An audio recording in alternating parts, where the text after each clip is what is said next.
Que faites-vous quand vous êtes triste? Que faites-vous quand vous êtes content? Que faites-vous quand vous êtes énervé? Moi, quand je suis face à ces émotions, j'ouvre un livre. Depuis que je sais lire, je n'ai plus quitté les livres. La lecture fait partie de moi. C'est une passion. Ouvrir un livre, c'est arriver dans un autre monde. Quand je lis, je m'évade. Les personnages tourbillonnent tout autour de moi. Je me sens transportée à des kilomètres. Pourtant, je suis assise dans une pièce calme, sans bruit. Mais je ressens les émotions des personnages. Passion, colère, joie ou tristesse. Quand je lis, le temps passe très vite. J'ai l'impression d'avoir commencé mon livre depuis 5 minutes. Mais en réalité, je lis depuis 1 heure.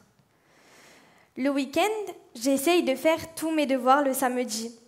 Ainsi, je peux lire le dimanche. Mais mes parents me disent « Puisque tu as fini tes devoirs, viens te promener avec nous. » Et moi, je préfère rester à la maison. Les jours de classe, je n'ai pas beaucoup le temps de lire. Oh, mais ne vous inquiétez pas, je me rattrape le week-end. En effet, il n'est pas rare que je lise plus de 200 pages en 2 jours. Mais la période de l'année où je lis le plus, c'est pendant les grandes vacances d'été. Je vais à la plage tous les jours. Mais comme l'eau est assez froide le matin, je lis sur le transat, à l'ombre du parasol, les pieds dans l'eau. Comme j'aime ce moment, c'est si agréable. Le cadre est féerique. Quand il y a du vent, c'est un peu moins pratique, parce que les pages du livre se tournent toutes seules. En fin d'après-midi, lorsque le soleil n'est plus très chaud, je m'allonge sur mon éponge, mon sac comme coussin, et je recommence ma lecture. Je vais maintenant vous raconter comment j'en suis venue à cet amour de la lecture. Tout commence quand je ne savais pas encore lire. Quand j'étais petite, j'allais souvent à la bibliothèque avec ma mère. Je me sentais si bien, entourée de tous ces livres. Je ne voulais plus partir. Mais pourtant, il le fallait bien. À 6 ans, je suis rentrée en CP. À la fin du manuel de lecture, il y avait un texte d'1 page. Oh, comme il me semblait long! En classe, j'essayais en vain de le déchiffrer. À la fin de l'année, j'y suis enfin parvenue. Comme j'étais contente alors! Non que le contenu de ce texte fût magnifique, mais j'étais enfin capable de lire, et cela m'emplissait de joie. Dès lors, je me suis sentie investie d'un super pouvoir. Je parvenais à lire. J'ai d'abord lu des livres de la bibliothèque rose, destinés aux 6-8 ans. Ensuite, j'ai lu Roald Dahl. Vous le connaissez certainement. C'est l'auteur de Charlie et la chocolaterie, dont vous avez peut-être vu le film. Quant à moi, j'ai aussi lu le livre et j'ai beaucoup aimé.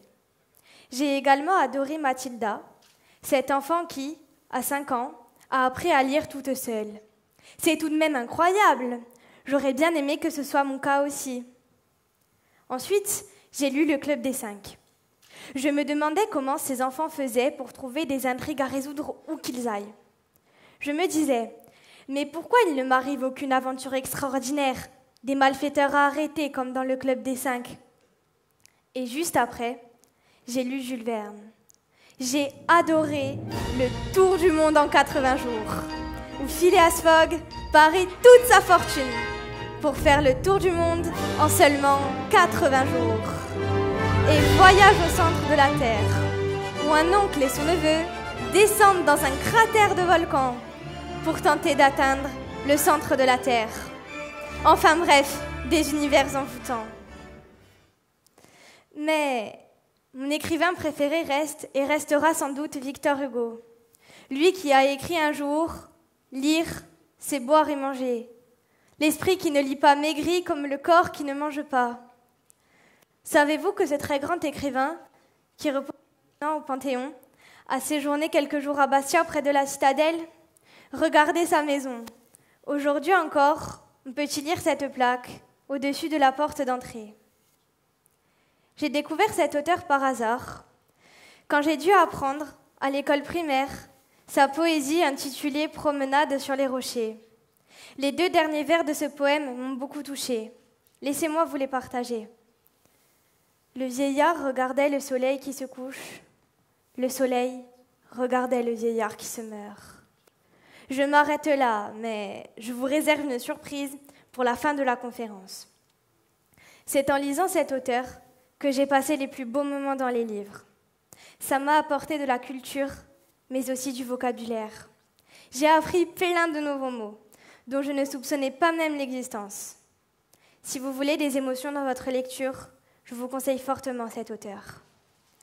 Si votre quotidien n'est pas tout rose, que vous n'avez pas la possibilité de sortir aussi souvent que vous le souhaitez, ni de voir en chair et en os les personnes qui vous tiennent à cœur, si vous souffrez de la situation actuelle que vous vivez, que vous avez perdu espoir ou encore que vous ne voyez pas la fin du tunnel, si vous vous sentez plombé, que vous avez l'impression que vous n'avez plus de marge de manœuvre, que vous vous sentez bloqué, j'ai une bonne nouvelle.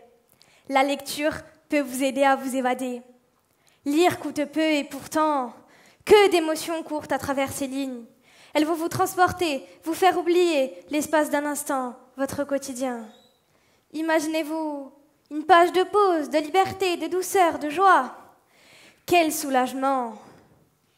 Mais, me diriez-vous, ce n'est que de la fiction. Et pourtant, en êtes-vous si sûr?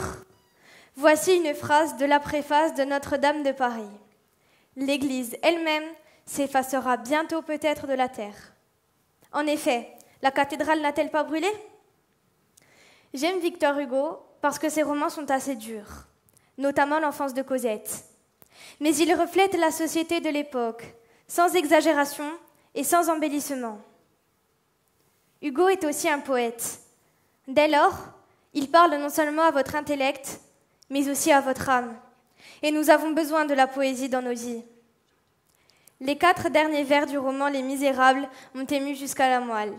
Laissez-moi vous les partager. Il dort. Quoique le sort fût pour lui bien étrange, il vivait. Il mourut quand il n'eut plus son ange.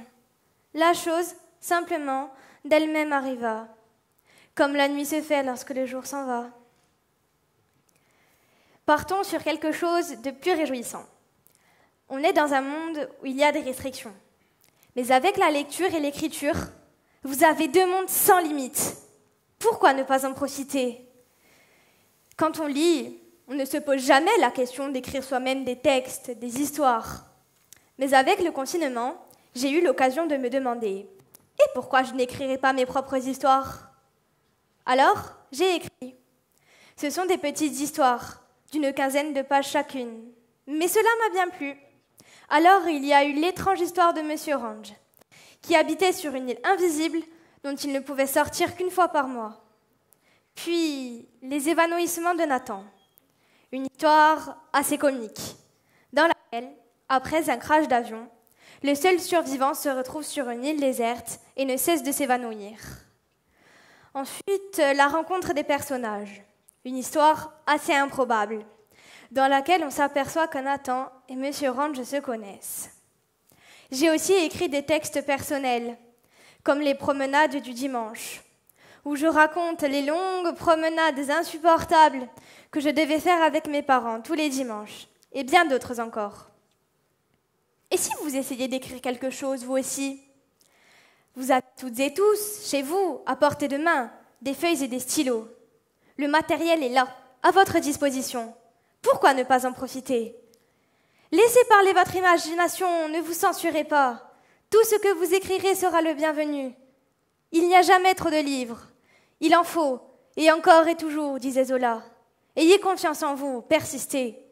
Écrire, au début, cela peut paraître difficile. Mais avec l'habitude et l'entraînement, on y prend de plus en plus de plaisir. Mais ne me croyez pas sur parole. Testez vous-même. Testez cela dès ce soir. Prenez votre stylo, écrivez. Ne serait-ce que 5 lignes.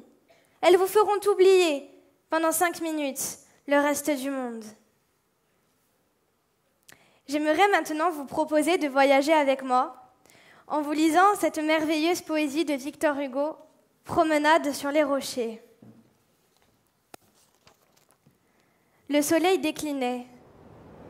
Le soir, prompt à le suivre, brunissait l'horizon.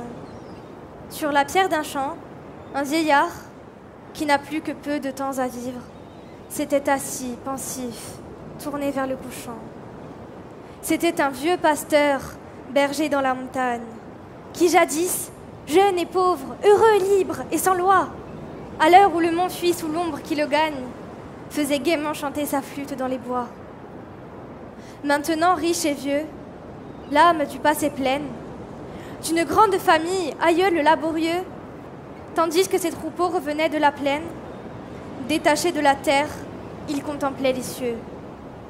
Le jour qui va finir vaut le jour qui commence. Le vieux pasteur rêvait sous cet azur si beau. L'océan devant lui se prolongeait immense, comme l'espoir du juste aux portes du tombeau. Ô moment solennel, les monts, la mer farouche, les vents faisaient silence et cessaient leur clameur. Le vieillard regardait le soleil qui se couche. Le soleil regardait le vieillard qui se meurt. Refuser de lire, c'est se priver d'un univers envoûtant. Et je trouve ça vraiment dommage. Alors, si vous ne lisez pas ou peu, j'espère que je vous en ai donné envie. J'aimerais que vous repartiez en vous disant « Quel livre je vais bien pouvoir lire ce soir ?»